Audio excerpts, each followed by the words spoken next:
شخص نے کہا وہ داری تھا، منکر، اللہ کا منکر تھا، وہ کہتا ہے زمین آسمان اسی طرح بنے ہوئے ہیں اور چلتے جائیں گے۔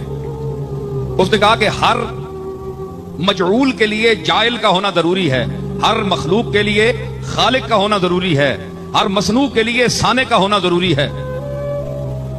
تو اللہ جس کو تم اللہ کہتے ہو، اے علی تم بتاؤ کہ اگر اس نے اس پوری کائنات کو بنایا ہے، ذرے سے آفتاب تک تمام اشیاء کو بنایا ہے، تو پھر اس کا اپنا خالق کون ہے؟ اس کو کس نے بنایا؟ مسلمان تو خاموش ہے، وہ کہتا ہے کہ وہ اپنی ذات سے قائم ہے، اس کا کوئی خالق نہیں، لم یلد ولم یولد۔ مگر وہ کہتا ہے کہ نہیں، میں عقل ظاہر سے ماننا چاہتا ہوں، عقیدے سے نہیں۔ اگر میں قرآن کو مانتا تو پھر قرآن نے جو کچھ کہا ہے وہی میرے لیے کافی ہوتا۔ میں تو جس نے قرآن کو نازل کیا ہے اس کو بھی نہیں مانتا، تو قرآن کو کیسے مانوں؟ مجھے بتاؤ اے علی، بتاؤ تمہیں جو شہر علم کا دروازہ کہا گیا ہے، نبی نے اپنے علم شہر کا تمہیں دروازہ کہا، تو اب دروازہ ہونے کا ثبوت دو۔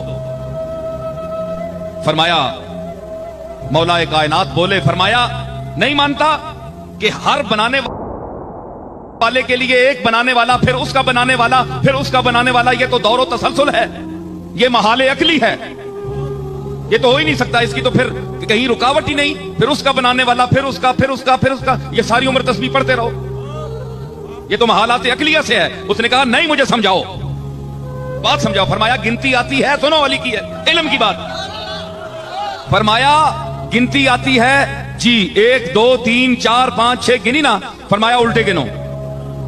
اس نے کہا 6 5 4 3 1۔ جناب علی نے فرمایا 1 سے پہلے گنو۔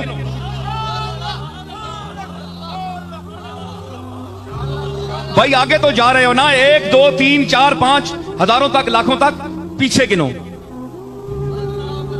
اس نے کہا جناب 1 سے پہلے تو ہے ہی نہیں۔ آپ نے فرمایا کہ بے وقوف، یہی تو علی کہتا ہے کہ اس ایک وحدہ لا شریک سے پہلے کوئی ہے ہی نہیں۔